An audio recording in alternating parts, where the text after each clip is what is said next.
Hello, everyone. We jumped into the multiverse and came back with Moon Knight finale, Halo Watch, and a very special guest for Multiverse of Madness. Bryan, just start the show.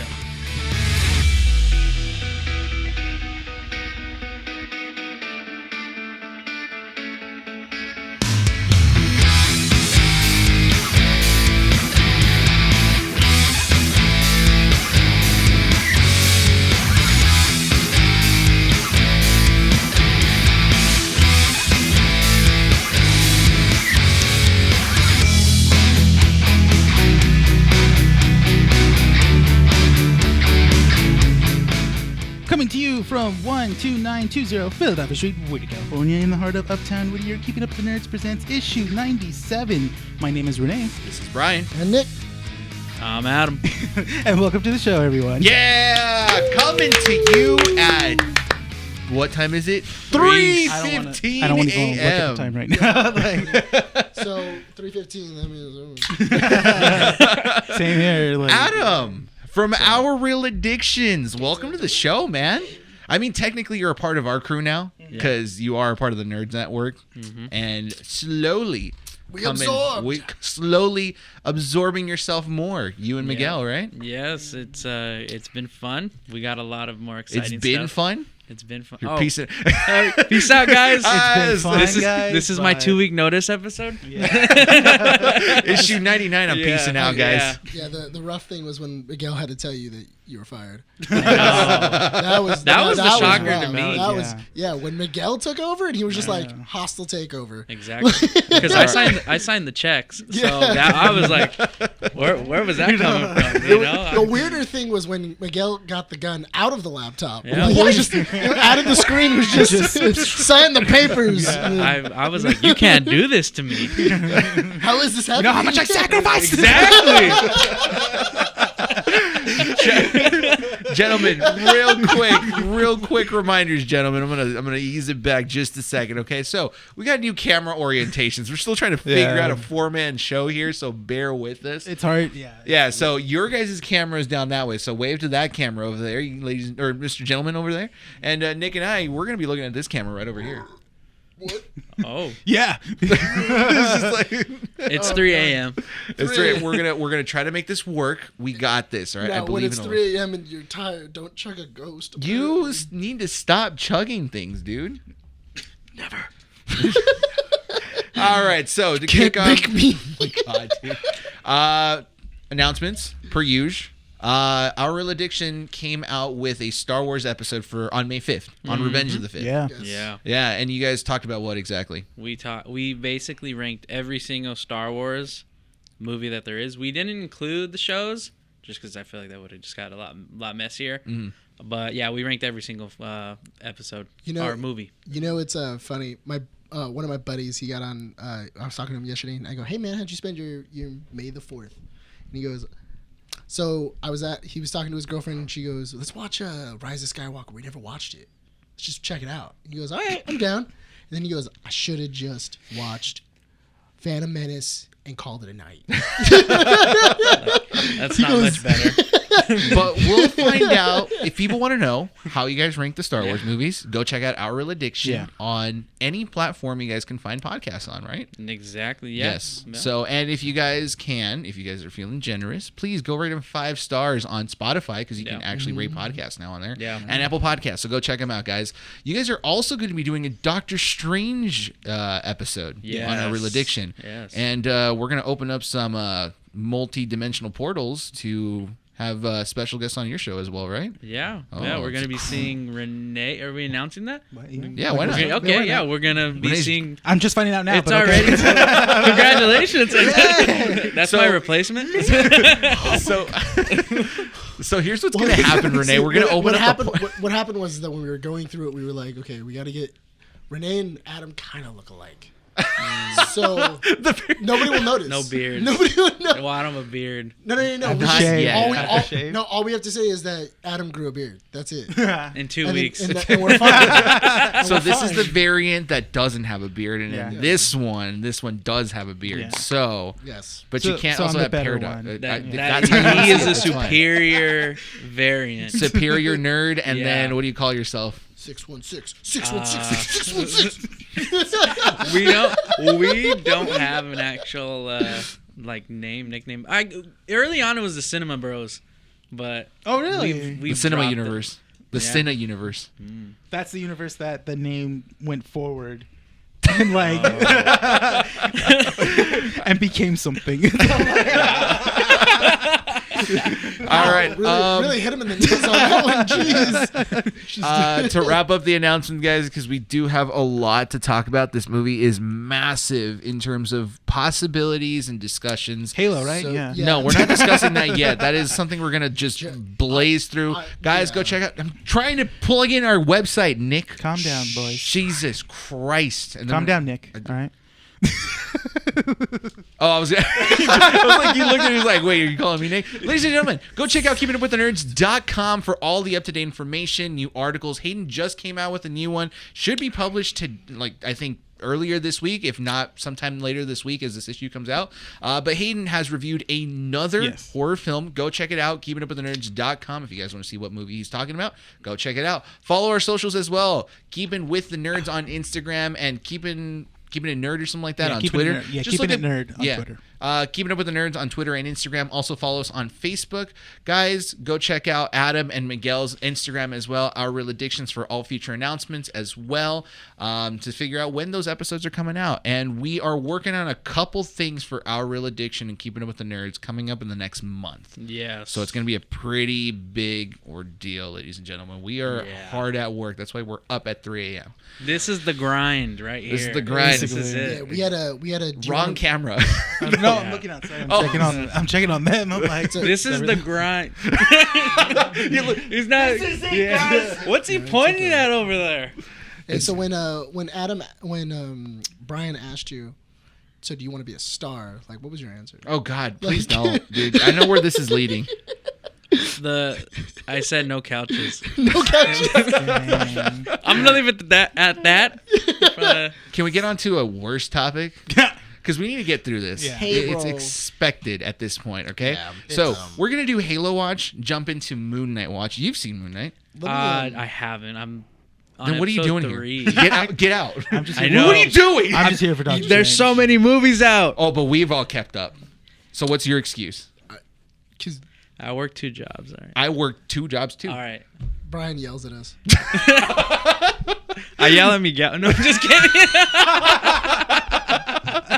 It's just the circle of yelling at this point. Right? So is that why Miguel's always on he's always on a Zoom call? Yeah. He's in a cage somewhere Yeah. with a laptop. He's not allowed out in public. Yeah, like, you just have him under you your gotta house. Stay home. He's just All right. He's in your basement with a laptop. Just watch these. Is that what you picture? I do actually. Let's picture something. Let's go back to Halo. Something We're more getting friendly. off track. Yeah. We're getting off track, Adam, because you haven't seen Halo. That's You all right. quit Halo. I didn't quit Halo. did quit. Did you watch Halo? No, Then you 'cause quit Halo. I thought we were gonna Quitter. watch Halo at your house. Shame. No, in all fairness, that was very misleading. Earlier today, you were like, "Oh, I'm Well, for the gonna sake of go story, can we say that he quit? 7:40 No, you misled him hard. Yeah. because he was gonna watch it here, and then you were like 7:45. Get to my house, watch Halo. Then 8:45.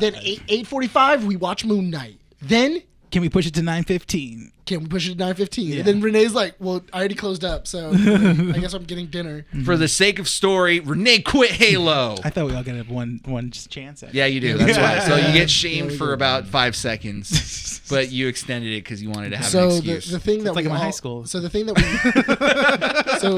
we when we knew it was coming last week, where it was just a Quan episode. That's what this was. It was a Quan I have to episode. get through a quad episode. Well, okay, so here's my thing. I actually kind of like this Shut episode. up. I actually kind of like Shut this episode. up, dude. Stop lying to yourself. Stop saying stupid things. Honestly, I was like, why wasn't this Best the show? episode. Like, where's Quan? Master Chief wasn't in it, so that means that it was the best episode. He wasn't it. Dude was but he was silent. Yeah. That was the first time in a while he's been quiet. So Quan. basically, the story at Quan, this episode. a Halo story. Right? Honestly, Do you want to know what this episode was about? Go ahead. I'll watch it anyways. It was all Quan. It was Okay. basically her trying to justify the mission as to why she's back on Madrigal, trying to, initiate the war again and all this other Is she stuff, trying to right? reach the family Magical? yeah. I wish that would have been so much more interesting. She's trying to find her door. Encanto cross Halo. She's trying to find her door. It's a terror. Oh my god! Actually, you know what? That's not off. She's trying. Oh, that's right. No, you are right. 100%. She's legitimately trying to find a door. I literally. No. Now that he said that, he's 100% right. Yeah. Because I basically, blew my own mind. I'm He's so not tired. wrong. I blew my own mind. Oh my god. Ooh, insert the meme right now. It's like, oh. So I'm not even joking. Yeah. Because basically, she's just trying to justify the reason as to why, right? But she meets up with these weird. Have you played Legend of Zelda? You play Legend of Zelda? Yes. The Grotto people, the all women tribe. Grotto Valley? Yeah. Yeah, okay. Yeah. Them. So they do a makeshift of that, right? And they say, Yeah. my father came to you guys to figure out why this is going on and all this other stuff. Yeah, basically. And they're like, oh, your father's existence doesn't just, it's not just him. It goes was over like a lineage. generations. Yeah. It's a lineage thing because of a portal. Well, what's the significance of the portal? We don't To find the freaking cake. know. What cake? The cake's a lie. No, but I thought it. I should have known where that was going. That was on you. As soon as he was like to find the cake, I was like, don't Don't fall for it. don't fall for But it. they're trying to find a portal. Basically, they do. It's a copy of Legend of Zelda. They did a little bit of Boba Fett in there.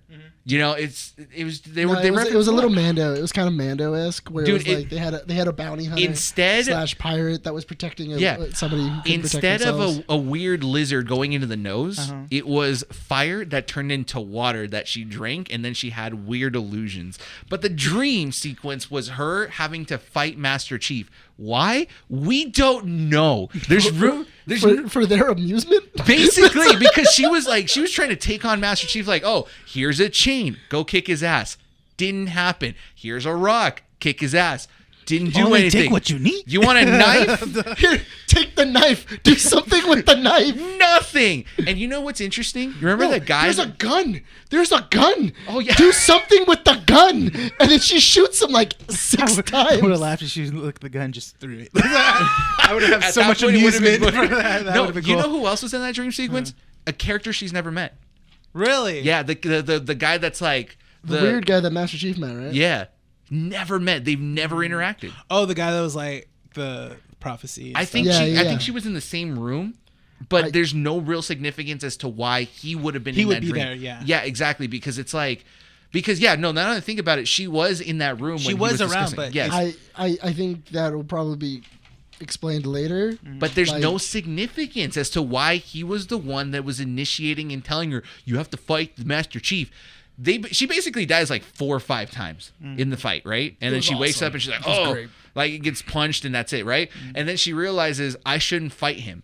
Guess what happens? Master Chief is in full armor, by the way. Okay. Okay, when yeah, she he's realizes No. Not only that, he's silent. Yeah. silent So, once helmet. again, best Master Chief we've had all the entire time. And then when she chooses not to fight, what happens? Hugs. No, helmet comes off. And then they exit the hut, right? And they start walking into the moon. No armor. It makes no sense. Literally, I don't understand what the point of not having his helmet on and the armor off constantly. You know what?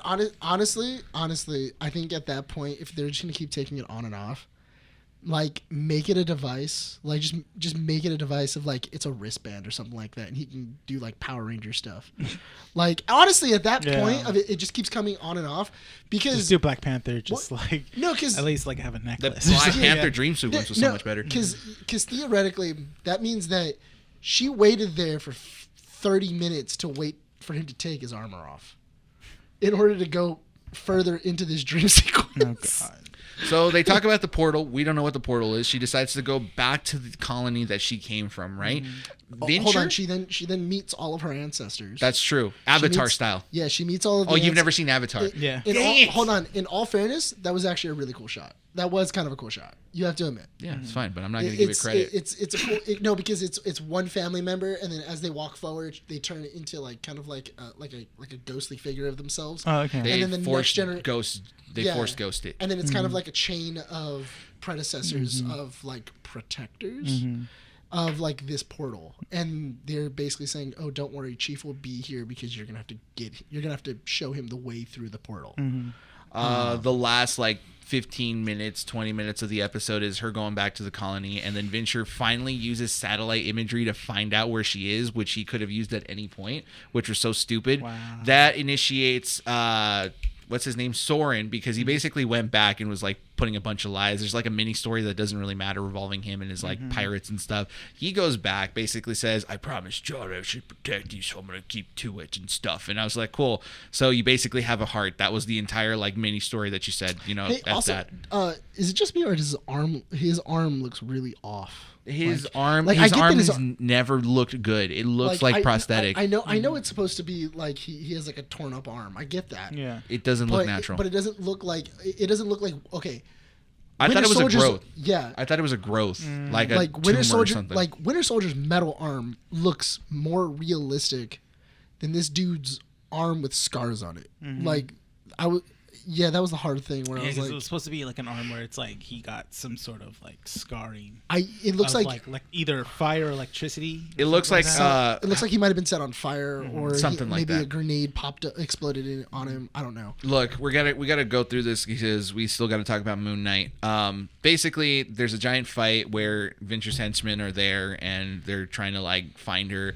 Soren has a heart, starts saving her, and they basically figure out a plan. Quan all of a sudden, realizes, I can do this. And end of Mandalorian season 1. There it is. That's a good way of putting it.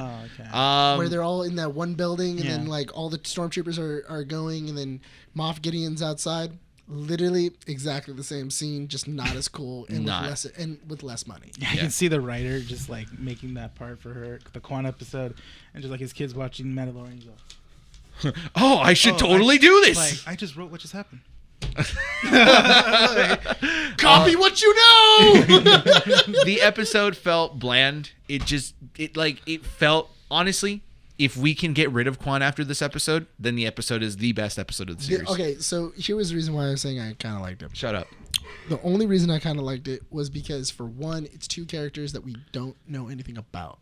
So if the story would have been just them so far, like we're not talking about Chief, we're not going with Halsey, we're not trying to find the Halo, not trying to do anything else, I feel like this show would have been more entertaining because then you can it's kind of like Mando. Where Nick, you're basically repeating what we've said the last like 6 issues, where if like they take the main idea of Halo and not focus on it, it would have been a good show. Yes, we get that. But that's why that is essentially how you save the show. The show is dumb. I don't have faith for the last 2 episodes. Yeah, what episode number was this one? This is 7. This was 7. So we got 8. 9. Wait, so is it? yeah, I thought it was 6. no, this is 7. Thank God. Yeah, no. I thought we had 3 more. No, we had 2 more. Well, we got a season 2, so I don't know how many episodes are that. But that brings us to the end of Halo Watch because honestly, it's not worth watching. That's why we do this portion of our podcast. So if you're interested in Halo, we just tell you what the episode's about and hope to God you never watch it and never have to. Stop supporting it. The only reason we're doing getting seasons, don't do it. Wrong camera. That camera. Oh, I'm tired. Drink your Rockstar. I finished it. Okay, can we? You want to wake up? You want to talk about Moon Knight? You try, okay. Moon Knight wrapped up episode 6, right? And it was basically the finale of episode 5. Adam, how far into Moon Knight did you get? I'm on episode 3 right now. Do you mind spoilers or not? No, it's all good. You good? Okay. Yeah. There's really nothing to spoil. No, I mean, it just confirms what certain people had theories on. So if you guys don't want this spoiled, skip ahead maybe like 10 minutes. Yeah. And we'll get rid of it in 10 minutes because basically it was a wrap up to episode 5. If you have not seen it, it's kind of his own analysis through an asylum that he has in his head. It's both Steven and Mark essentially kind of like cooperating at the same time. That's episode 5. Trying to realize that, yeah, they both need each other to live, because Steven was a creation of Mark to kind of get through life and to have him be the punching bag for like most of his like miseries and stuff. Yeah, and also Steven figuring out that even though he was created as a punching bag, that doesn't mean that he has to stay a punching bag. Yeah. He can evolve as well as Mark. Yeah. They're both sentient personalities within the same being. Cool aspect of episode 5 that we really get to see a lot of in episode 6 is Layla's transformation as she becomes an avatar for one of the Egyptian gods, the hippo. Nice. Tuat, yeah.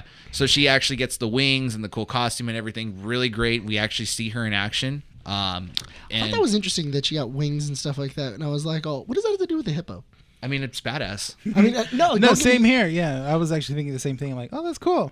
What does that have to do with the hippo? But in that's basically implying that the avatars have to resemble the gods that they work for, and we didn't see that in any of the other avatars that were in the courtroom. No, in their costumes. But we didn't see that with the other. No, actually, you know what? Hold on. Harrow didn't have a costume. Exactly. Yeah, he only had a cane. Mm-hmm.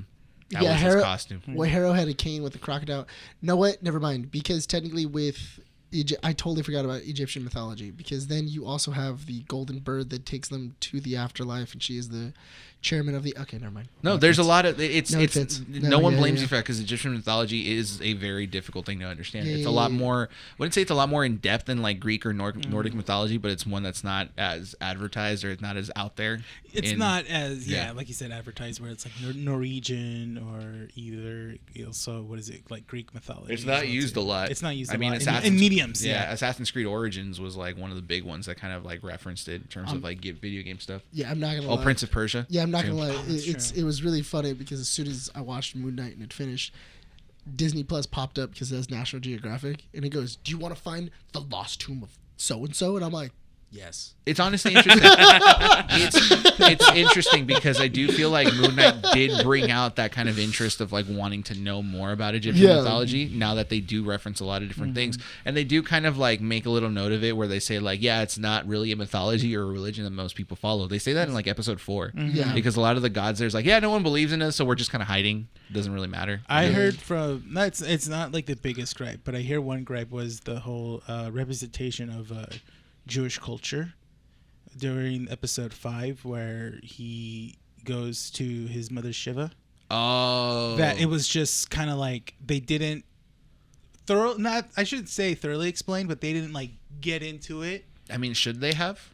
I mean, it's a No, but that's not. But that wasn't for Mark. Wasn't there.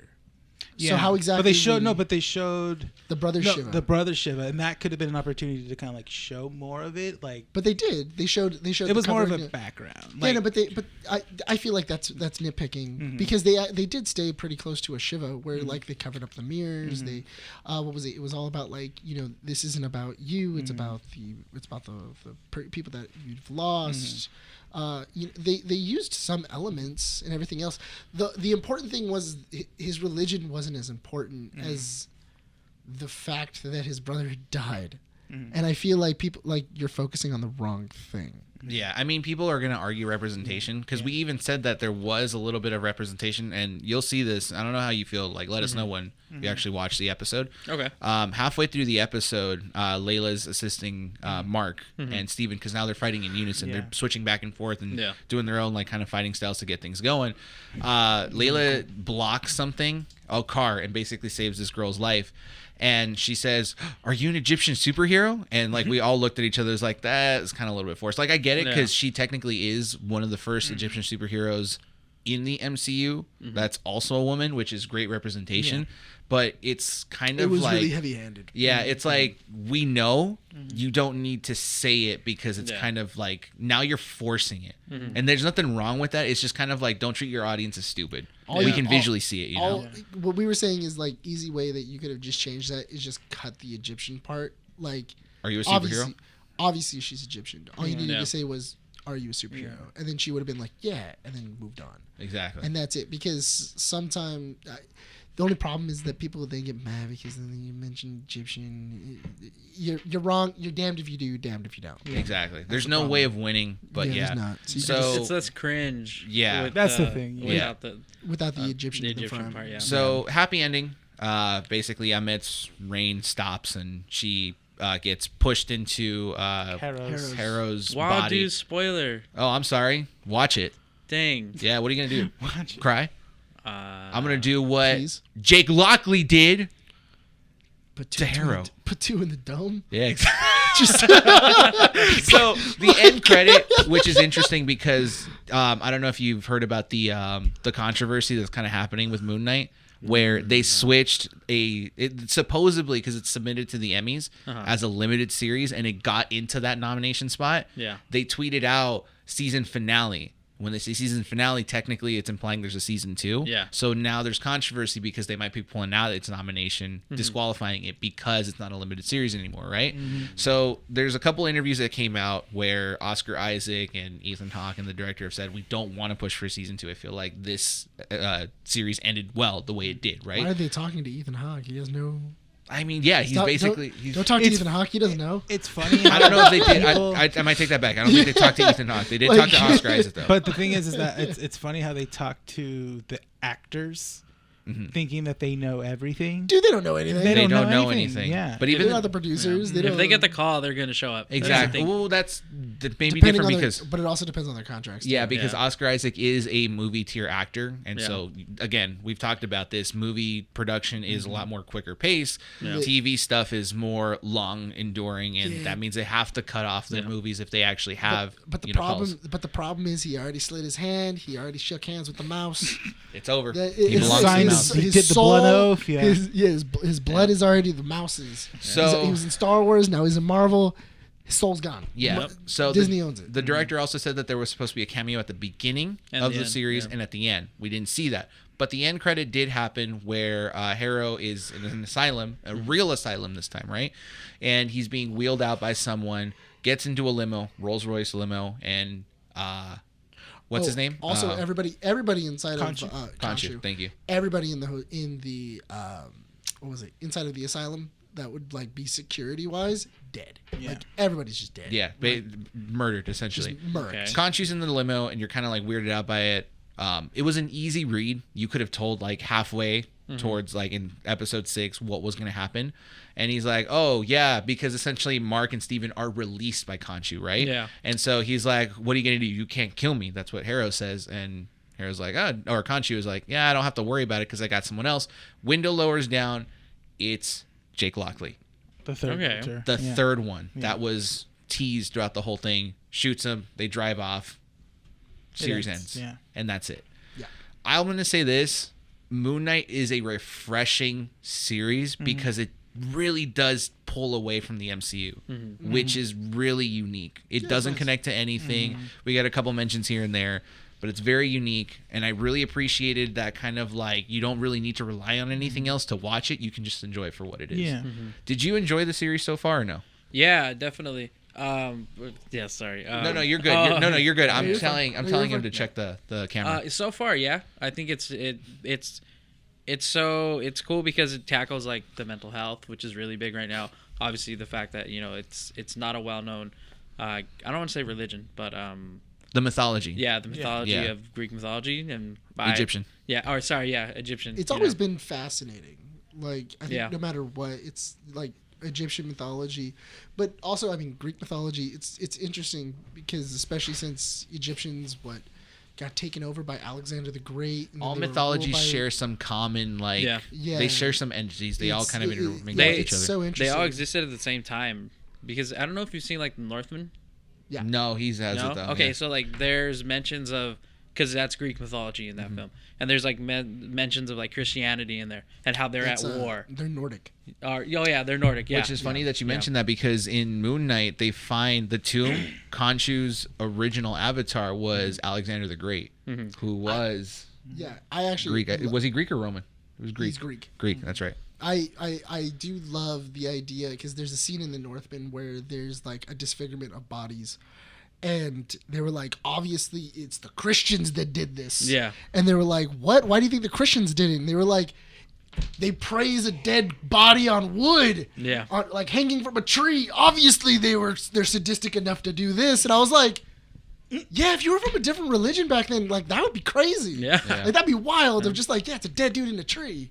Like, yeah, it makes sense. We have to watch The Northman. It's so good. Yeah. Ethan Hawke as well. So good. Yeah. Solid movie. Solid movie. Any last thoughts on Moon Knight before we move on to the big topic at hand? I don't. Okay, so I think they are telling the truth when it comes to it is a limited series. It's the same thing I've been saying for weeks.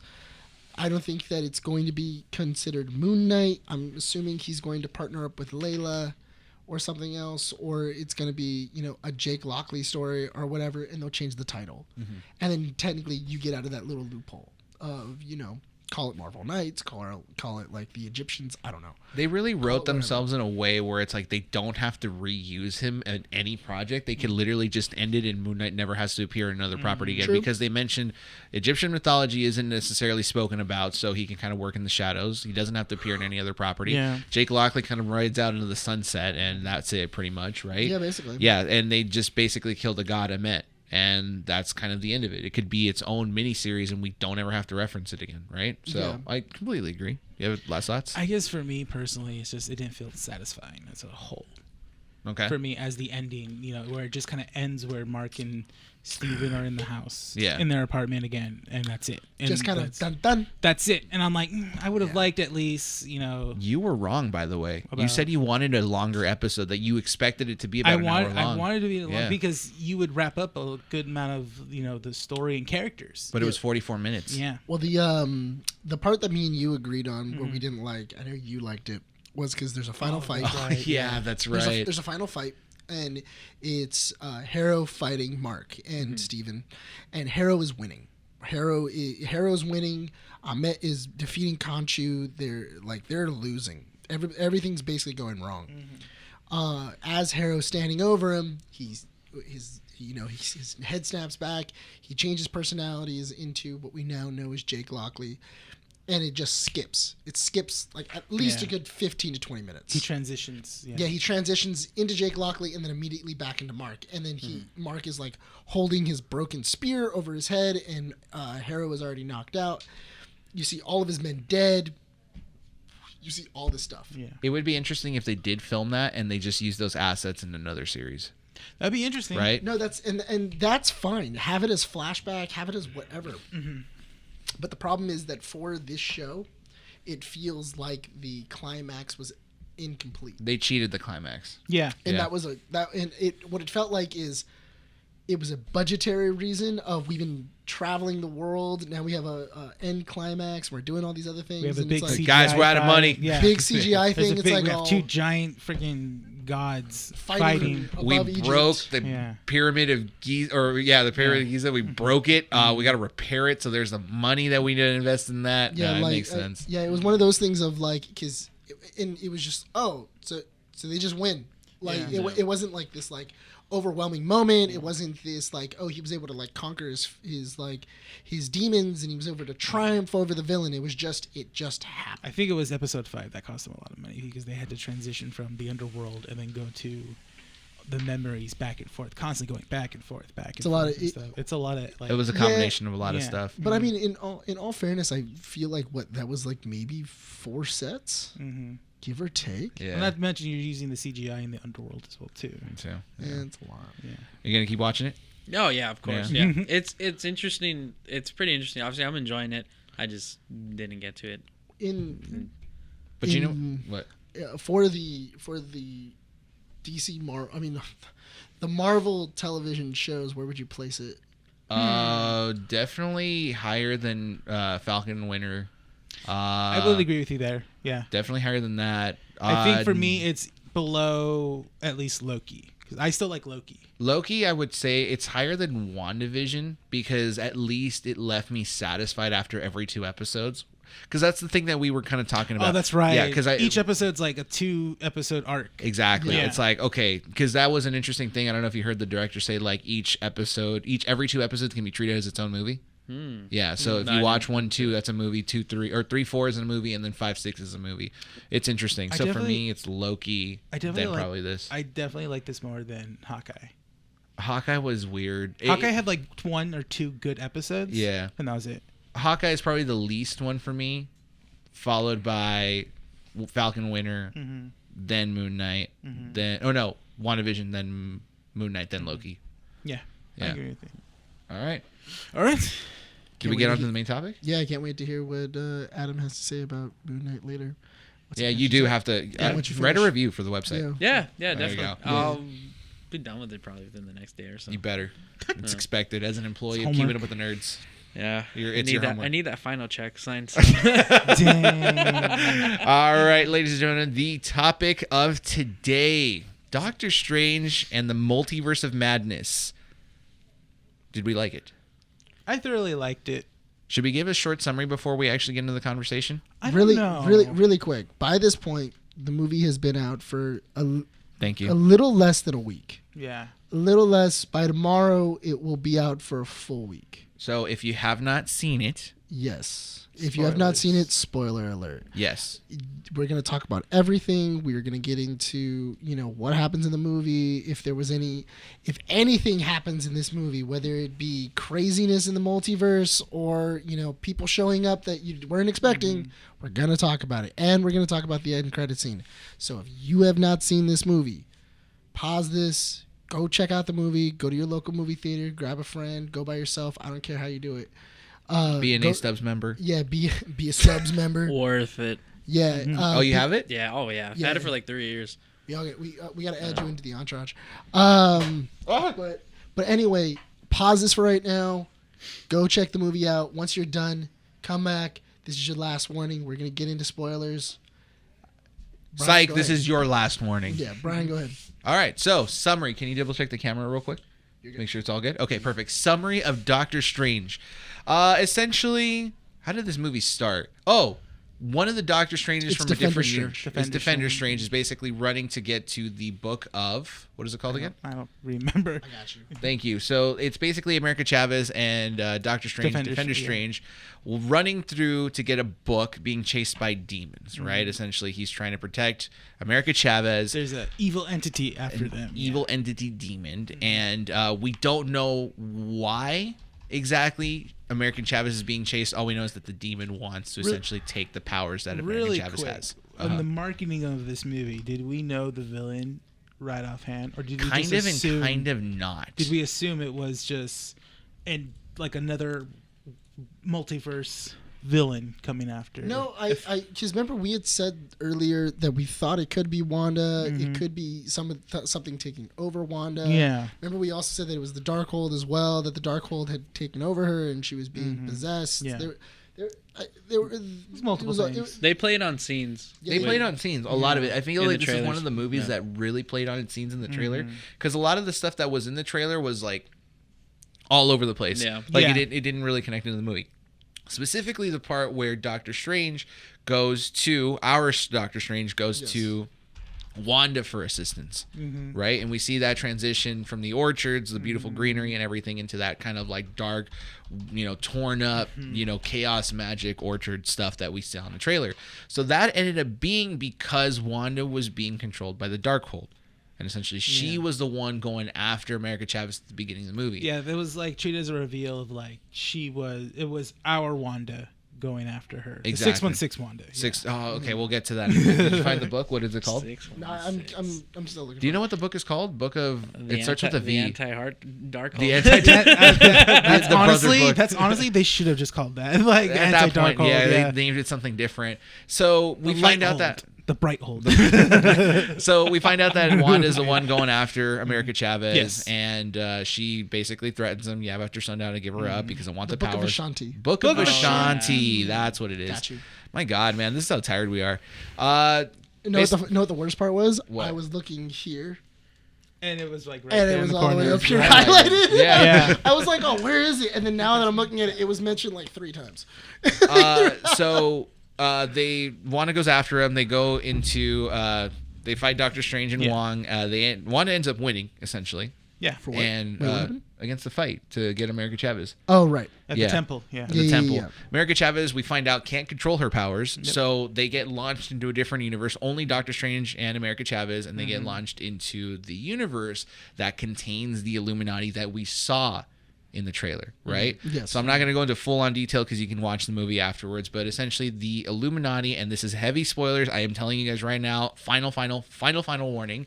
Doctor Strange and America Chavez get kidnapped by Mordo, who is the Sorcerer Supreme in that universe. Takes him over to the Illuminati, and we find out that Christine, Christine, yes. Christine is the one that is working for the Baxter Laboratory that is holding them captive because apparently Doctor Strange is a huge deal and a big threat in that universe. Well, in that universe, the people think that he killed Thanos alone. Exactly. That's what they believe, but there's more to that story. So Doctor Strange gets taken to trial to face the Illuminati, and we find out the Illuminati are the members of the Illuminati are Captain Carter.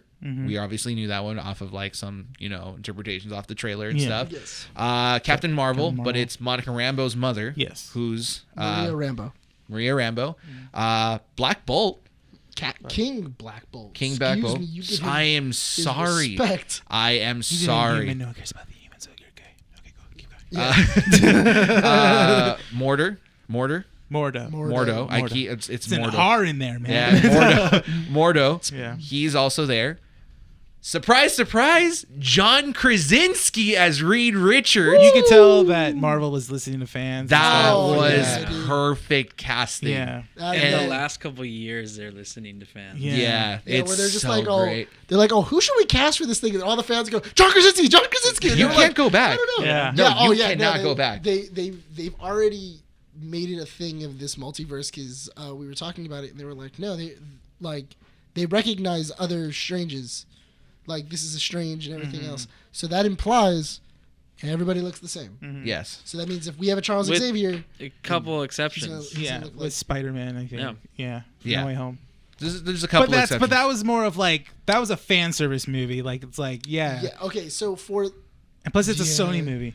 So like Sony property. Sony It's property is so- like as soon as they did Into the Spider-Verse, they're like, that yeah, could we should do a live. But you action. also dude, got to they keep can in end that tomorrow. What are you talking about? You also got to keep in God. mind that they also shown that certain people can be heroes that we normally see because usually it should be Steve Rogers as Captain America, but this time it was Carter, right? Peggy Carter. Yeah. Yes. So there's different ways that it can end up, and that could be a justification. Multiverse is weird. But It's just we've to me, always I talked don't know, about to it. me, because I was actually thinking about it in the theater, where I was like, well, if Chris Evans was still around doing Captain America, if he was in the Illuminati, I probably wouldn't like it because Steve Rogers is not part of that world. We'll talk That's about the thing. original cast of who could have been in the Illuminati later down the line, but the last person to show up is Sir Patrick Stewart as Charles Xavier Yep. in his yellow wheelchair that we've seen in the old X-Men Which cartoons. I also love the fact that they added a little bit of the X-Men cartoon music. Yeah. They did do-do-do-do-do-do. When he was coming out? Yeah, they did that, yeah. Do-do-do-do-do-do. It was a great. nice And then I was touch. like, It was a nice yeah, I touch. was like, I'm like, oh, of course. I go, this is this is 97 Patrick Stewart. That's canon now. So- that is what this is. So they're interrogating him. Wanda dreamwalks and takes over the Wanda from that universe to go after America Chavez. I like that they implemented that little notion into that's how you could be into the other multiverses is you're seeing yourself in a different through your dreams. Exactly. Yes. I like that explanation of like, oh yeah, if you have a dream about yourself, it's because you're dreaming of yourself. You're in a seeing different other multiverse. You're Yeah, seeing a different it's multiverse. yeah. it's a cool little thing. I was like, that's really cool. So Wanda goes into the Illuminati headquarters, basically murders all the Ultrons. Yeah. The Illuminati goes in and says, look, we're going to hold her back. You are just going to be held on trial. Wanda's We're going to see what happened. Bet. Wanda had nothing to say about it because every member of the Illuminati basically got destroyed.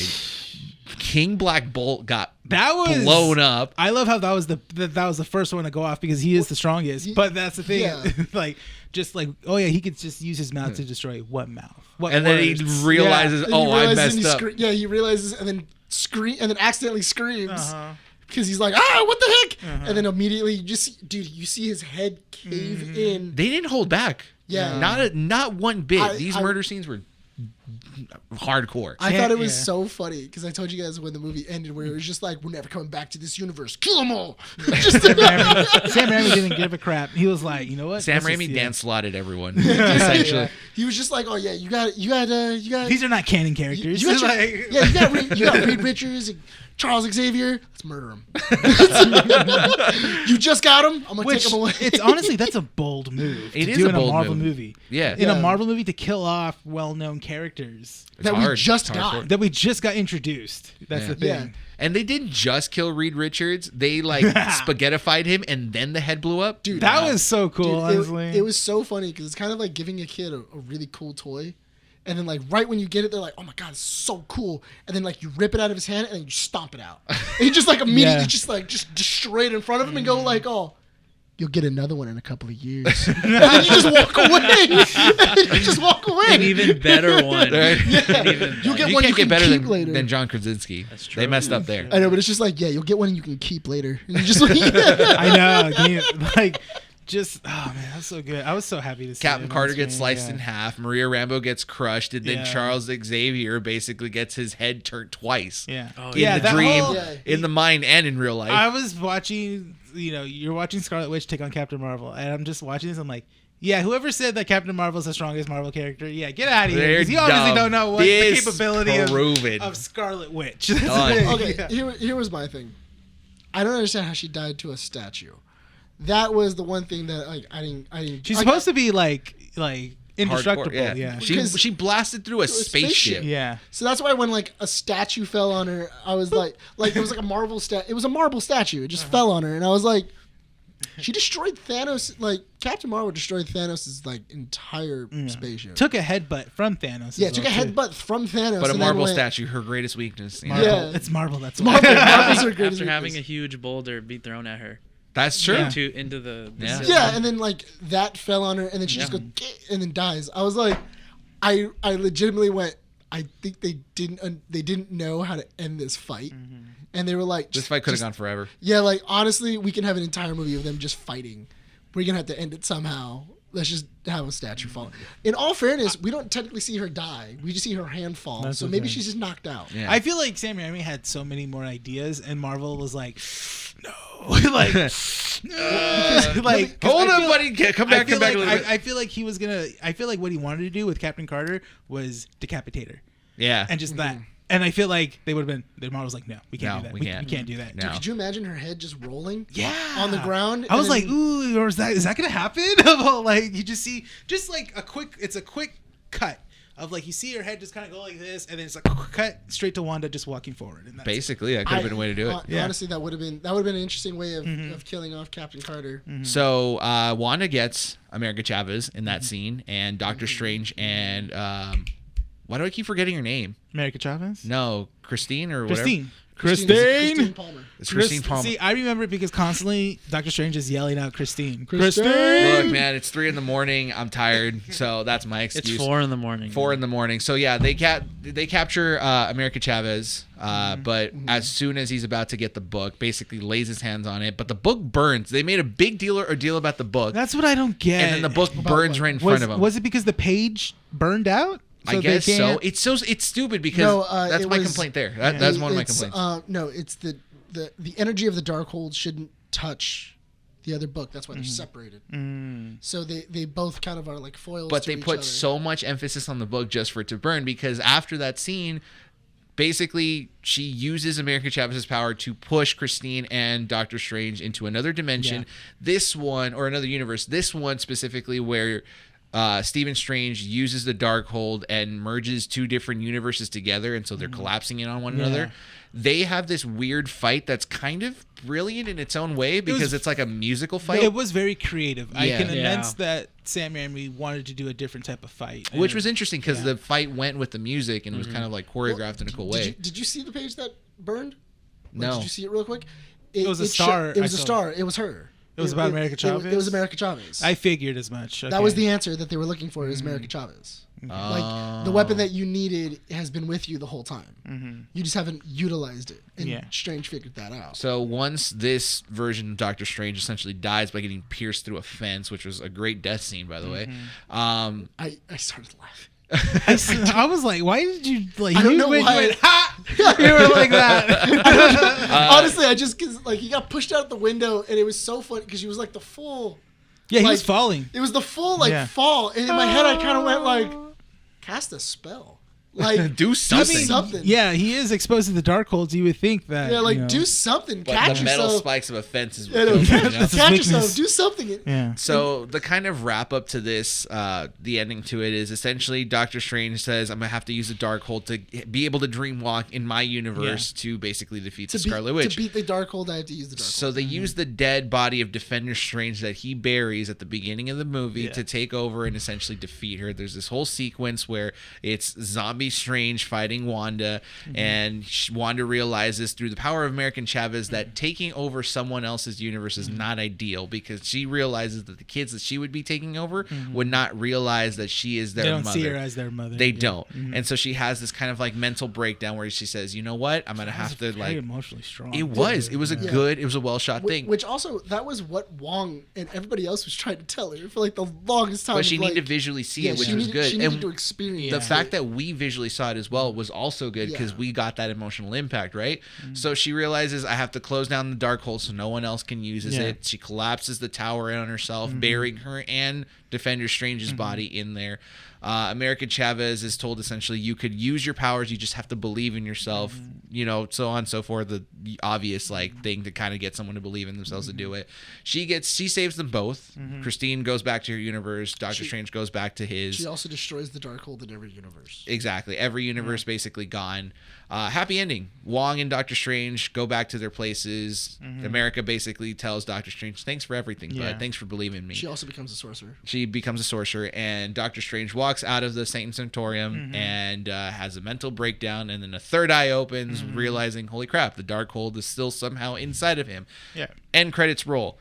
Mid-credit scene. He's walking. All of a sudden, like, no headache happened, and someone approaches him who happens to be Charlize Theron. Charlize Theron. Who is Clea. Clea Strange, right? Clea Strange, which is apparently his wife in future comic books. And he says, something happened. We need your help. Opens a rift. They go through. Yeah, he created an insertion of some point in the realities. And You did something. Yeah. And then the third eye opens. He floats in. Done. End credit scene. This is the one that you guys like. I was just kind of like, oh my god, this is such a waste. Well, I mean, come on. It's a Sam Raimi. It's a Sam Raimi. It's a thing. Sam Raimi movie. You expected to see Bruce Campbell. Which Bruce Campbell does have he does have finally he has a cameo. Yeah. He had a cameo in every Spider-Man. It wasn't a cameo that we were hoping for.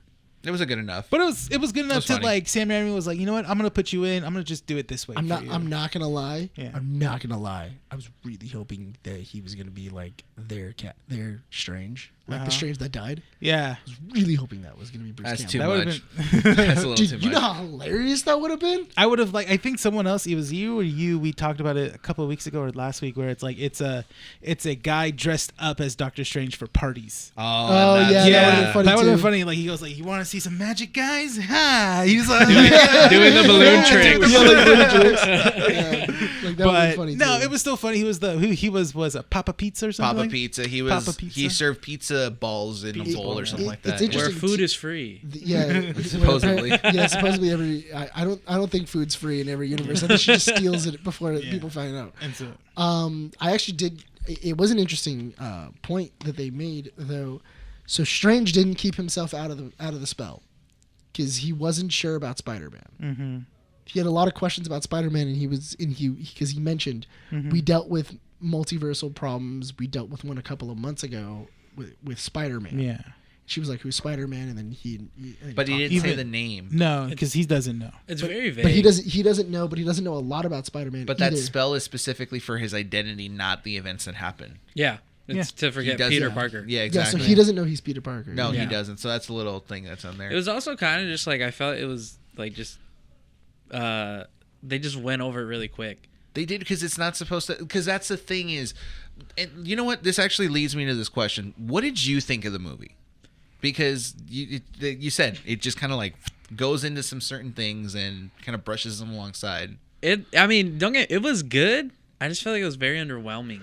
Okay. Like there was the pacing of it, just some of it. The beginning felt rushed, just super rushed, and I felt like 2 hours was just kind of too short for this film. It didn't feel like 2 hours.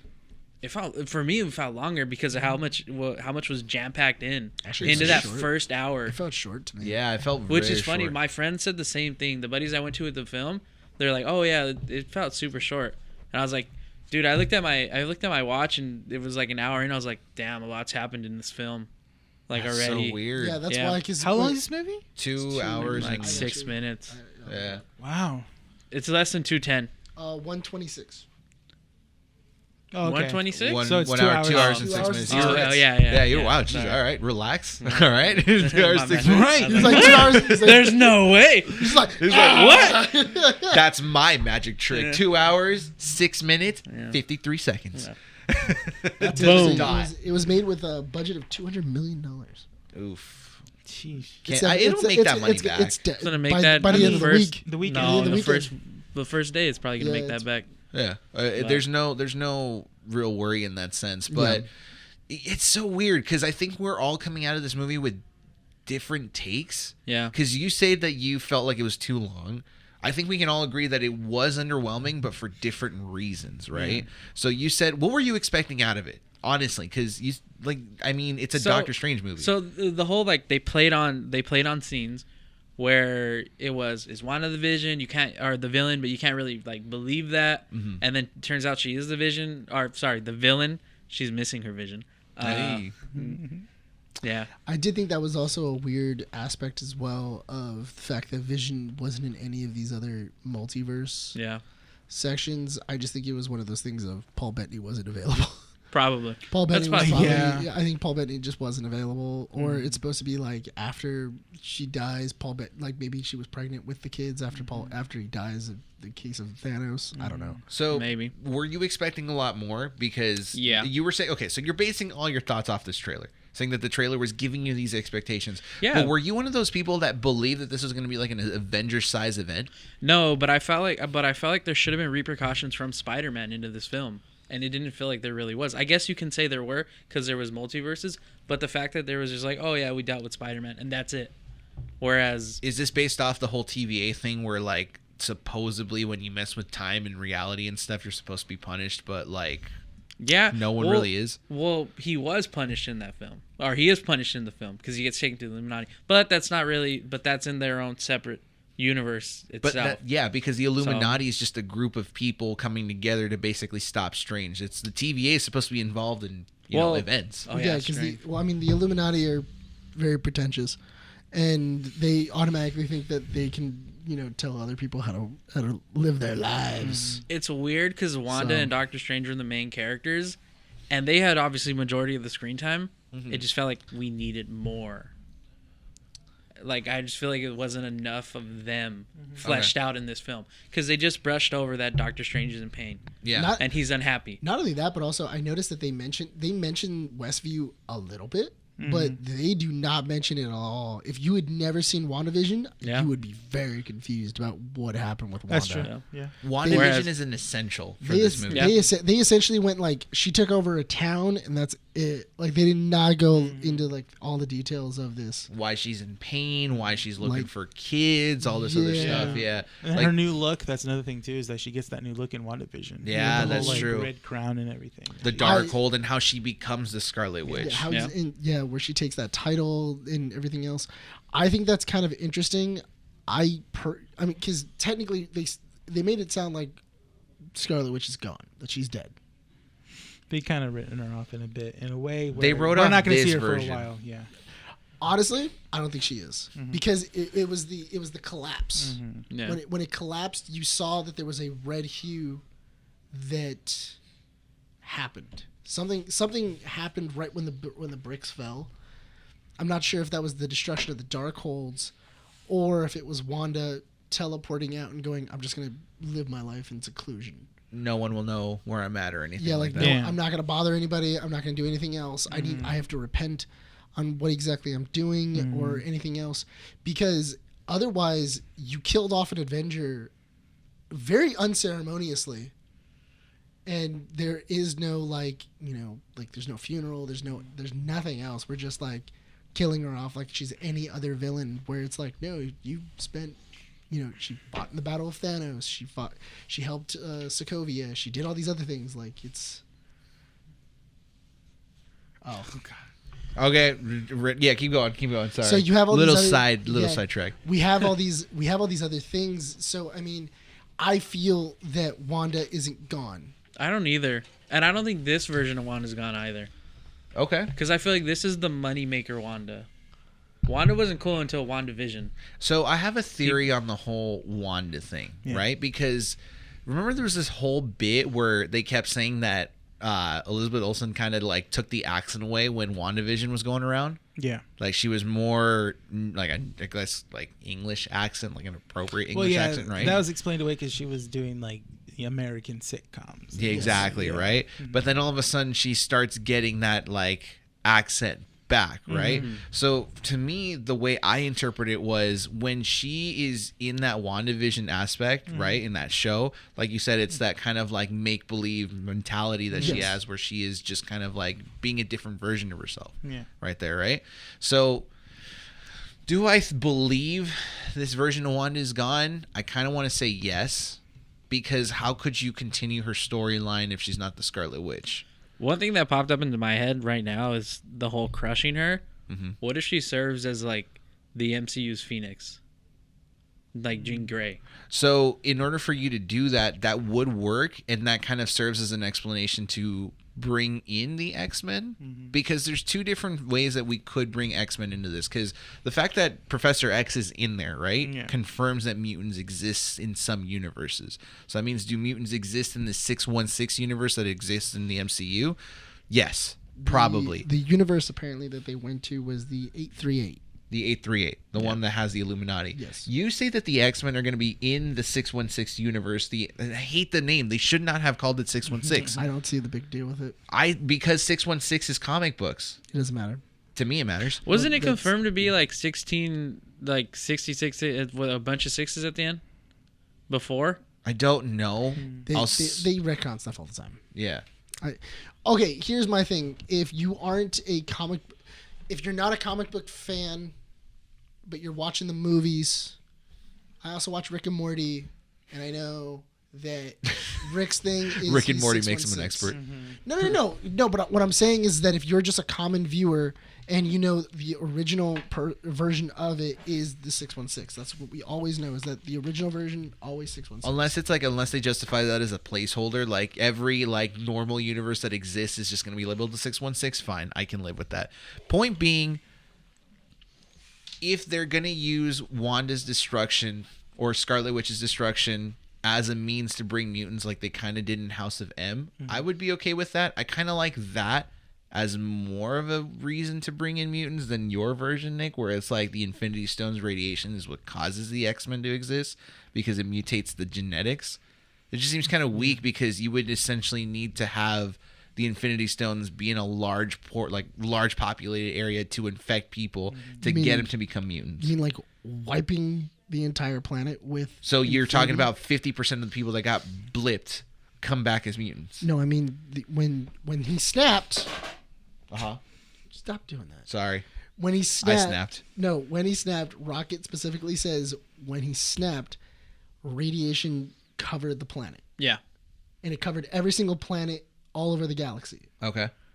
Then when they snapped again, more radiation went over the entire planet. We already know that Infinity Stones activate the X gene. Mm-hmm. There you go. Okay. It works. It works, and I feel like that a lot of people were feeling that way right after. Is that, oh, this is the perfect way to introduce, because that's the exact way I thought they were going to do it. Is the Infinity Stones were going to basically combat that or activate that X gene, and we saw that in WandaVision. Yeah, and specifically, and that was more or less of like, oh hey, they're kind of going through with this plan, and are they doing it? But then obviously nothing's happened. Because you can also have your own version of. You can have a Professor X, like you can have a Charles Xavier that's out there. You can even have a Magneto that's been out there. Yeah. And everything else. And they've been not necessarily in the secrets, but they're not as well known. Like you have the Brotherhood, you have all these things. And mutants have been more rare than anything else. People with powers. Yeah. Because they did say that, oh yeah, there is an enhanced. Mm-hmm. there were enhanced people within the Marvel universe without the Infinity Stones. That doesn't mean, we need Infinity Stones in order to have enhanced. So just for that giant population of mutants to like grow, that's where that Infinity Stone wave hits. But I think there already is a Charles Xavier. I think there already is like these other people. They've just been in hiding essentially. Not necessarily in hiding, but they've been more just we've been focusing on bigger issues. We've been focusing on the Thanoses. We've been focusing on Ultron. We've been focusing on, in particular things that are affecting our main heroes. But then again, the argument can be, well, why didn't they show up to these battles? Because the X-Men in the comic books aren't necessarily people that go and fight these big battles. They're just kind of like misplaced people that don't fit in society. Yeah, but even then, at that level of a Thanos-sized event, it's all hands on deck. Not really, because again, I know it is when it's the culmination of your main storyline. Well, here's the thing, though. I do understand where it's like not a lot of people know about us, and if we go help, we're out in the open now. That's true. And also, Charles has the school, and his first thing is to protect the kids. So something to know is that if I send them into that war, like they're not soldiers, they're children. Yeah, but then there's the argument of, well, you can have Wolverine out there who's been throughout the entire course of history. So, okay, this is where the complicated kind of aspect of like the X-Men exists, where they kind of are written characters that just don't exist in like main events. Like ever since the House of M in the comic books, their population has been diminished to like they're minimal. They don't really exist, right? It wasn't until AVX, after the events of AVX, where Wanda says "Let there be mutants" again, that the mutants start to become more relevant. But they're still kind of written in hiding and away from the Avengers and stuff. Right. Most of the time, they're not even written as mutants. They're just kind of like, Wolverine. If you're going to talk about Wolverine, he's Wolverine, but he's not necessarily seen as a mutant. He's just seen like any other kind of superhero. He's enhanced. Yeah, he's both an Avenger and an X-Men. Yeah. Wolverine. Yeah. I will say that it is interesting to have Xavier be there, and you kind of know they can't get away from that now. Like even if they didn't say that he's a mutant, we all know he's a mutant. You don't put Professor X there and say he's just an enhanced superhero. No, he is a mutant. That's how we know. So they exist in there. I also the other thing that you could go is you can also go the Battle of New York, where they showed that even though the Avengers are dealing with the bigger issue, you later on will find out that when the Hudson sank into Avengers, a tsunami hit the coast of New York, and now we're trying to save people. We're trying to do other things that don't have to deal with the Avengers. We're on the sidelines. We're trying to save people, get them out of their buildings, try to put out fires. We're trying to do other stuff.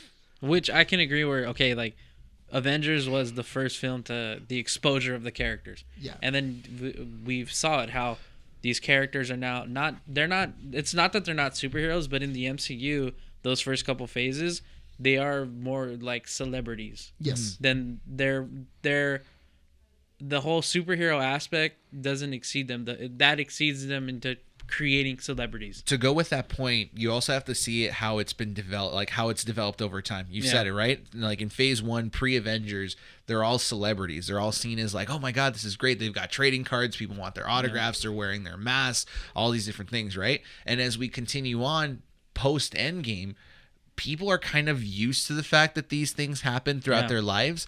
And so like even with like Eternals, right? Eternals is like one of those movies that's like it doesn't fit anywhere. It doesn't really matter. The movie just exists to exist, right? I literally made a note during the girls' podcast because they were like, well, what happened to the events of like Eternals? Like what was that supposed to be? And I was like, it just didn't matter. It doesn't matter. Like it doesn't matter. I feel like they're gonna maybe shelf that story arc because with everything that's going on. But not only that, but also nobody's mentioned it. Like nobody's mentioned that an Eternal just showed up one day, or the fact that there's an Eternal just hanging out in the middle of the Atlantic. That and there's Eternal. Obviously, that's a dead Eternal, but none of them are on Earth anymore either.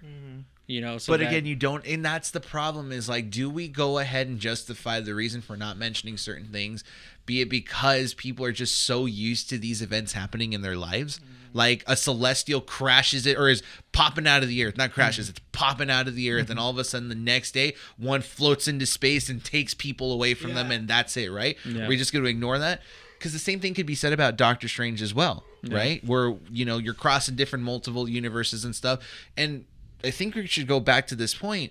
This movie didn't feel like an Avengers-sized movie. It literally felt like a Doctor Strange adventure. Yeah. Nothing happened in this movie that really affected anyone else. This was specifically only a Doctor Strange progression. Yeah. That's all it was. But I think and I was telling you this, as that Marvel fans are now expecting, or we as Marvel fans as well too, expecting each Marvel movie to be just like this big old big old clash of characters, and you want cameos, you got cameos. It. You want crossovers, here you go. You want progression. We're expecting. But the reasoning for that is because the universe is just too big to keep everybody separated now.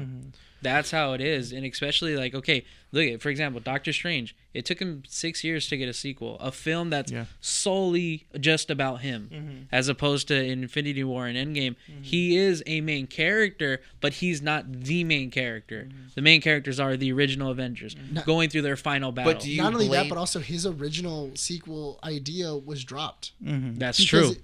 At the end of Doctor Strange, his end credit scene is Mordo killing all the sorcerers and saying, "No more sorcerers." That I'm going to basically kill all the other sorcerers. Which is another thing they brushed over in this movie, is that, he's been trying to kill me. Doctor Strange like nonchalantly mentions that. I caught that too. He's been a villain and he's been killing people and he's been trying to kill me for years now. And it's like, whoa, when has that happened? Like, so Mordo has just been trying to kill you for years? Yeah. Which I think is another thing. He's not your nemesis? Like, I feel like that's another thing we're also going to have to get used to, is that like there's going to be significant gaps in these films with significant things happening. Like, for example, the fact that they just brushed over the Christine relationship, which was so big at the end of the first Doctor Strange. Yeah. So it's just like, and then she's getting married at the beginning. Now, mind you, he was gone for 5 years. Yeah. Clearly she wasn't, you know. Yeah. She lived her life, Exactly. Yeah. She was living her life and she thought Stephen was dead. Exactly. So it's just like there's things, and I feel like they're doing that, and I feel like Marvel's kind of shifting into that, because we've heard Feige mention, we know Avengers 5 is happening, we don't know when. No, he said that there's no more Avengers movies. No, he said 5 was in development. We just don't know when it's going to happen. Can you look that up? Because I thought he said no. Originally he said that, but I feel he said it's going to be a while before we get Avengers 1, because he wants to set up all these new characters first, like Miss Marvel, American Chavez. You know, he wants to bring in basically the rest of the Marvel universe like into fruition before he does another generation. the new generation, before he does an Avengers movie, or even announce an Avengers movie. Yeah, but that makes sense. Yeah. Because you have all your main ones gone. Uh-huh. You have Thor. I mean, I'm assuming Thor's not going to come back. At least Chris Hemsworth, he's not going to come back. Thor: Love and Thunder is like his send away. Yeah. It's kind of his like, okay, you're going to be riding off into the sunset, handing it over to possibly Jane Foster. We don't know that Thor is going to be riding off into the sunset. We know that there's going to be another Thor in this. I think he's dropping the title. I think he's just going to drop the title, and then either he's just going to be going as Odin's son. Yeah. Which is what everybody's thinking. Yeah, he's just going to be Odin's son and everything else. I'm just kind of curious on how exactly that's going to work. Yeah. But because it's weird, because it kind of feels like we're retiring the original Avengers. There's nothing wrong with that, though, because Kevin Feige has said he wants to keep this universe going. Yeah. And even by like maybe the next 10 years, we're not going to have the original cast anymore. He did say that he will be planning the next 10 years of the MCU, meaning that there's still going to be ongoing events and continuation new characters and stuff. And don't get me wrong, I'm all down to have like brand new heroes and everything else, and have Avengers age out, because that makes that whole thing of like later on, that'd be sick. Like, especially like think about Avengers 9. You know, 20 years down the line. That's what I'm thinking. It also sets up badass cameos. Yeah, it does, because for like final moments where the new Avengers seem to be on their last breath, and then boom, a portal opens with Doctor Strange, and here come Iron Man, Captain America, Hulk, Thor, and the original six. Really, yeah, the original six of of them going we know how to use the time machine. Dang, we need a super genius. And they go get Tony Stark. I remember them mentioning that in Joe Rogan when he was talking to Joe Rogan. Out of everyone. Hold on. We're getting canceled. Hold on. In all fairness, this is our final episode, everyone. He was talking to Robert Downey Jr. and they mentioned it, but I'm just saying in general. What? Check the camera before you say anything else. Yeah, it's on. Okay, cool. Been checking it back and forth. Cool. I like how it'll look back and then, I didn't record any of that. Oh my god, I'm dude. looking at the Good thing we were looking at that camera this whole time. You've been looking at that camera? So what did Joe Rogan say, Nick? No. So they were mentioning it where it was later down the ride. No, because they were even saying maybe down the line, would you be willing to come back? Yeah. And he was and Robert Downey Jr. goes no, I wouldn't want to do it, but maybe time would change that. Well, yeah, every actor Well, can recently say that. after that, because I remember that he said never say never. Yeah. So and Chris Evans has said the same thing. Yeah, if it's a story that makes sense, yeah, and it's good, yeah, I will do it. Yeah. But then there was Chris Evans is coming back as Captain America in some extent. Yeah. But then it's just but where? Because we don't know. Realistically, is it going to be Captain America 4? So I'm going to slide into the next question because we're talking about the future of the MCU at this point, right? Yeah. And the expectation of Multiverse of Madness was that this was going to cause something like a rift to happen in this quote unquote phase, right? Mm-hmm. Did this movie have any repercussions at all? Not really. And that's kind of where the underwhelming part about it. Nothing will bleed into this. It's more, like we said, it's a Doctor Strange story. Yeah. Honestly, I really did think that they were going to mention a little bit more of what was going on in Loki.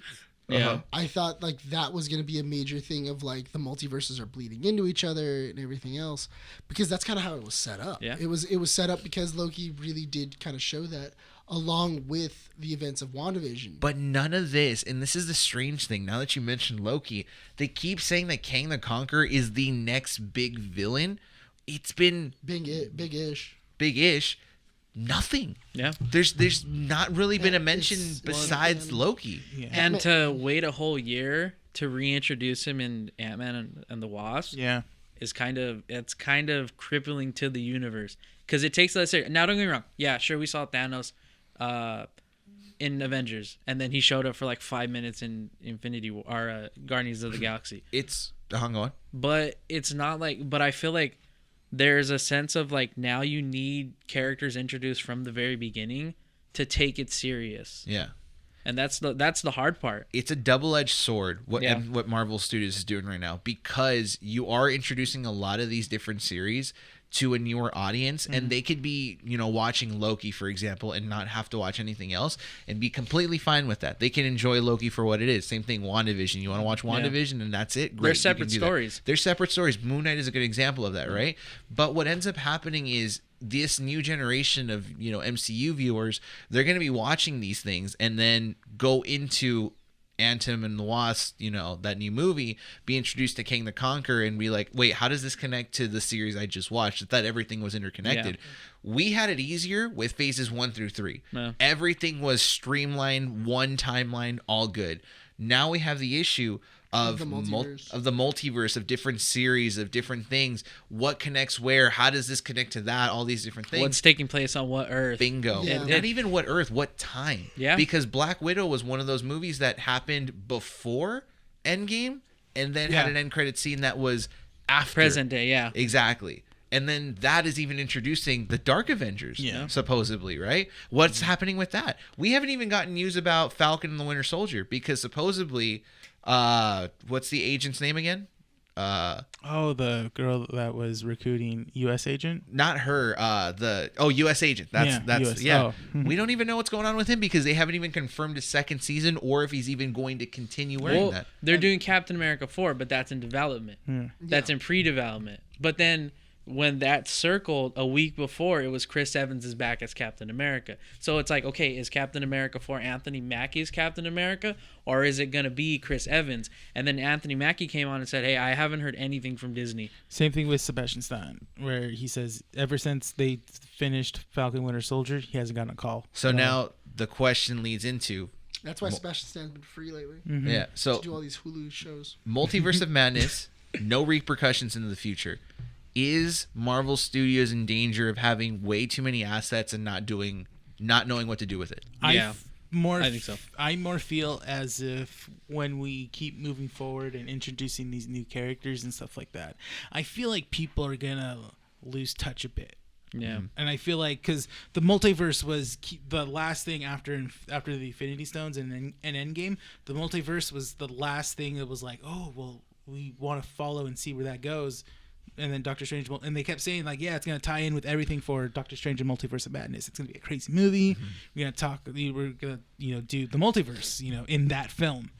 And now that this film came out, I feel like now we have, like you guys said, the Kang thing. But even then, that's not something that's been hinting. Yeah, it doesn't feel big. How is that a danger? Yeah, we just exactly. saw. Yeah, exactly. It doesn't feel like there's a. It doesn't feel like there's an ominous danger in anything. There's right no now. overarching. The timeline right now. gets messy because they took 2012 Loki, but yet Strange is in the events of like 6 months after Endgame. Exactly. So it's like what has cause and effect here? Well, remember the TVA is out of time. Outside of time. Yeah. So technically, it can happen at any point within the timeline.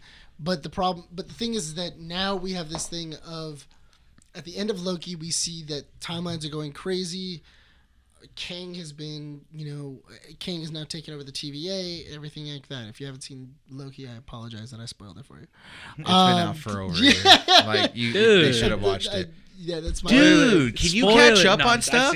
I've seen it. God. No, Adam. but that's the thing though, is that it kind of does also feel that there was a lot of things that I feel it's so funny because like the ancient one inside of Infinity War, in Endgame was like, oh well, Doctor Strange is supposed to be the best of us. Like that's Stephen Strange's role. He's the best of us.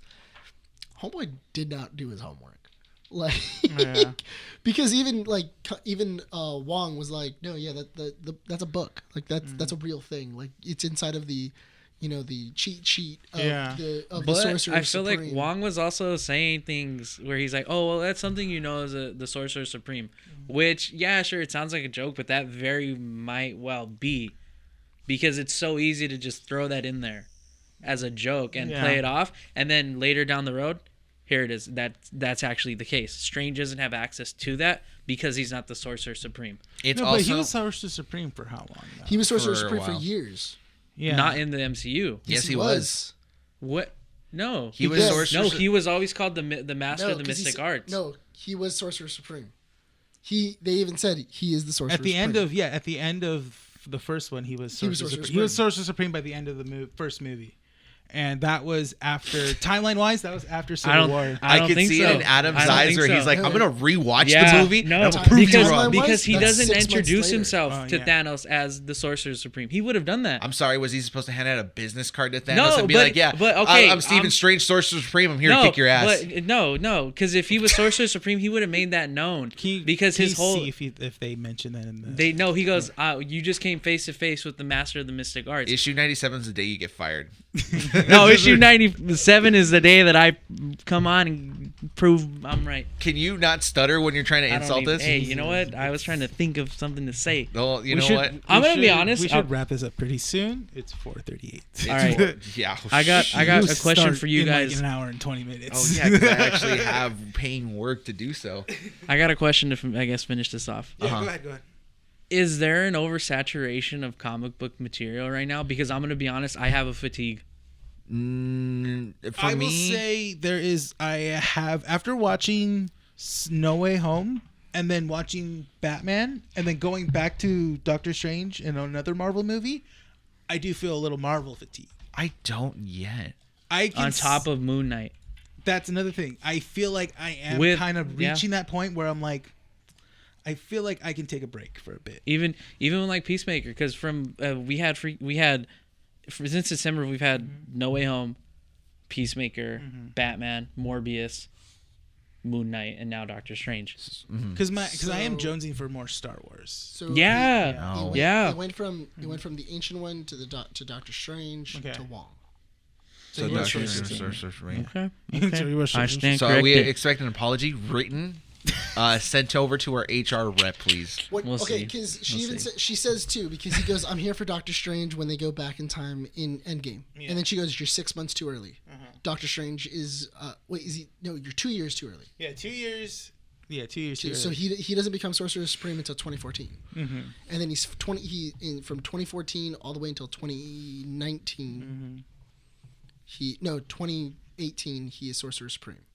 So it's 4 years he was Sorcerer Supreme. But in No Way Home, he does mention to Peter, he's just like, I thought you were the Sorcerer Supreme. He's like, Wong got it on a technicality. Wong got it on a technicality because he was gone, snapped. Yeah, he was dusted away. That's why he was dead. It's never really confirmed though. Adam, just accept you're wrong. Just saying, dude. I'm just saying. You're wrong. No, That's what it is. You're wrong.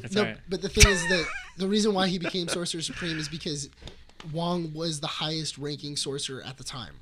Yeah. So he became Sorcerer Supreme. That's why he's saying he got it on a technicality. I was dead. So in order for Stephen Strange to get Sorcerer Supreme, Wong would have to die. In order for me, because the Sorcerer Supreme can't just like give up their power. He almost did in this film. I actually thought he did for a little bit. Yeah. Nah, that was too weak. When he hit his neck. Yeah. When he hit his neck, I was like, no way. I was like, that's a badass death. That's respectable.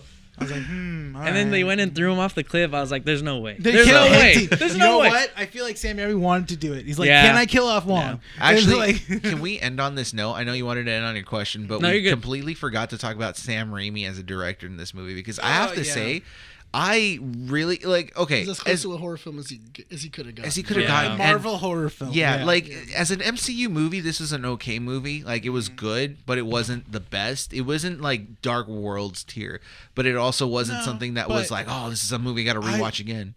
I would rewatch it. I mean, I do like this movie a lot because it doesn't have the general Marvel formula. Yeah, It's fun. Yeah. It's a fun it's movie. fun, but as a Sam Raimi movie, the style was really good. it's so uniquely him, and I just love it because you had elements of like classic filmmaking in there. Like he does that whole like iris zoom out and then the whole zoom in again, the whole tilted camera thing, that just like when it's following lens you, zoom in. it's very Yeah, or even when the Wanda's Dutch being tilt, attacked by like the ghoul, she's like, you could tell she has the camera just going like, And like that. that's his classic style for Evil Dead and stuff like that.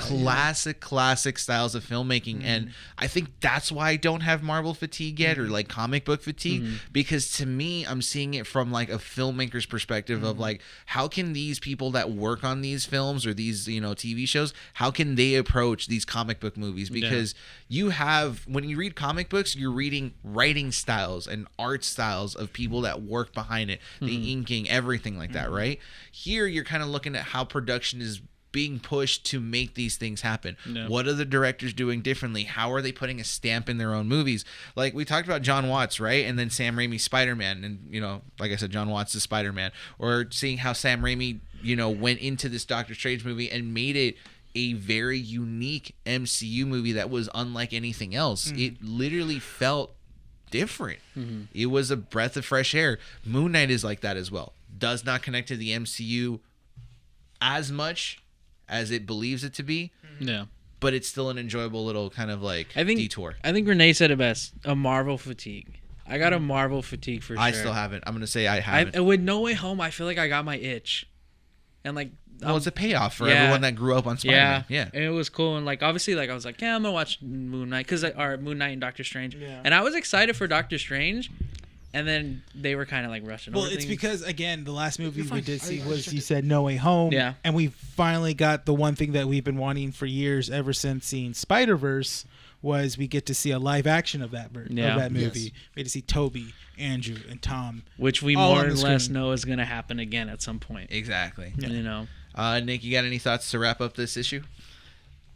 Yeah, Sam Raimi did an awesome job. Honestly, I think this isn't Spider-Man 2. of like the Marvel Cinematic Universe. No. Where it's like, it's not as fun as Spider-Man 2. It's not as like dramatic or anything like that.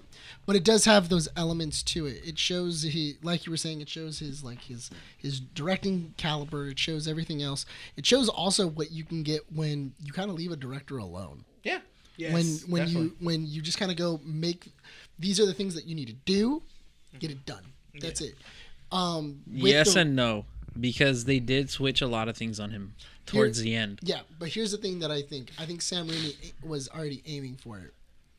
Because to get the caliber of movie that he got, there's no way in hell that he would have been able to do that. Because he's probably one of the smarter directors in Hollywood. Yeah. I mean, you could look at this movie and say that it's a Sam Raimi film, right? Yeah. Oh, so yeah. Then there you go. He did his job. That's why I'm saying, by the end of this movie, you still could tell this is a Sam Raimi film.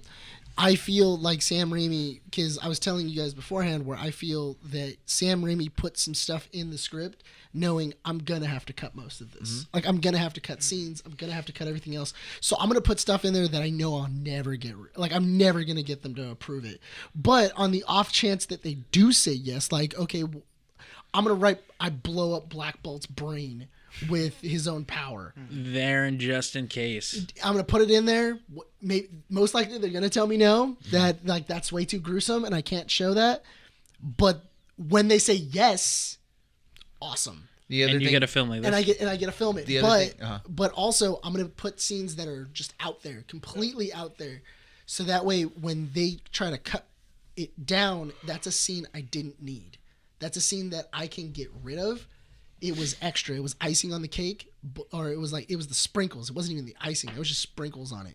I can still make the movie I want to make with that trimmed down. Yeah. And I can really push that PG-13 as far as possible. As long as I don't cross that line, I can get the movie I want to get made. Still waiting for that first MCU F-bomb.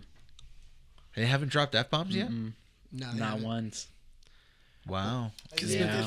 Fun fact. Well, it's Disney. It's Disney. You know. That's why. They're saving it for the Deadpool movie. I don't know. I feel like Iron Man in the final snap to Thanos would have been perfect. Like F you. Like that's the line right there. Yeah, he's like, I am inevitable. He's like, F you, dude. And like, that's it. Come on. I'm effing Iron Man. Yeah. What was the original line for that?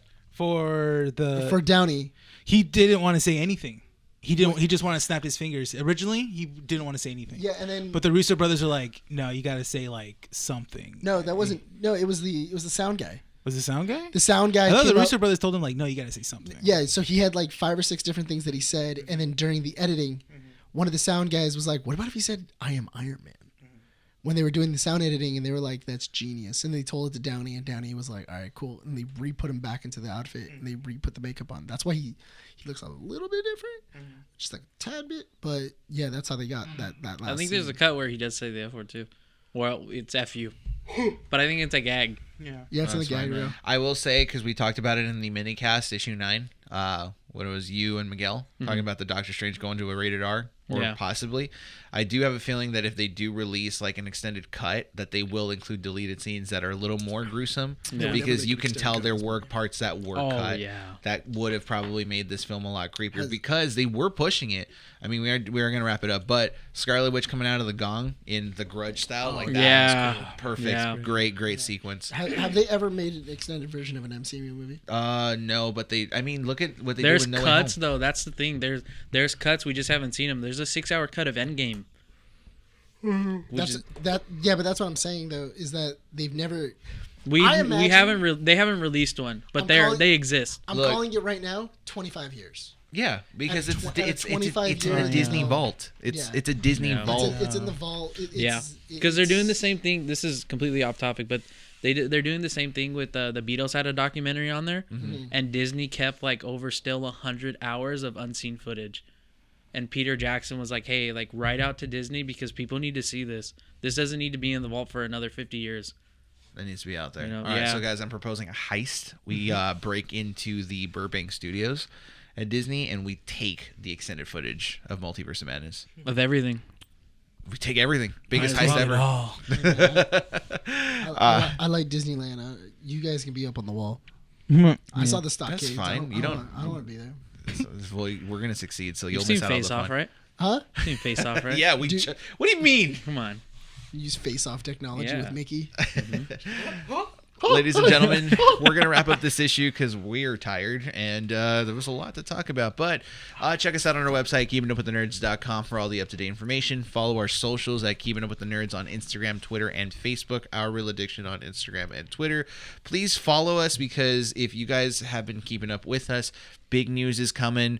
We're working hard on certain things, and we're very excited to showcase to you guys what we've been working on. And we, at this point, have 3 main issues left with 1 annual sometime this month. So keep an eye out for that. Guys, if you're watching this on YouTube, please subscribe to our YouTube channel. 103 subscribers.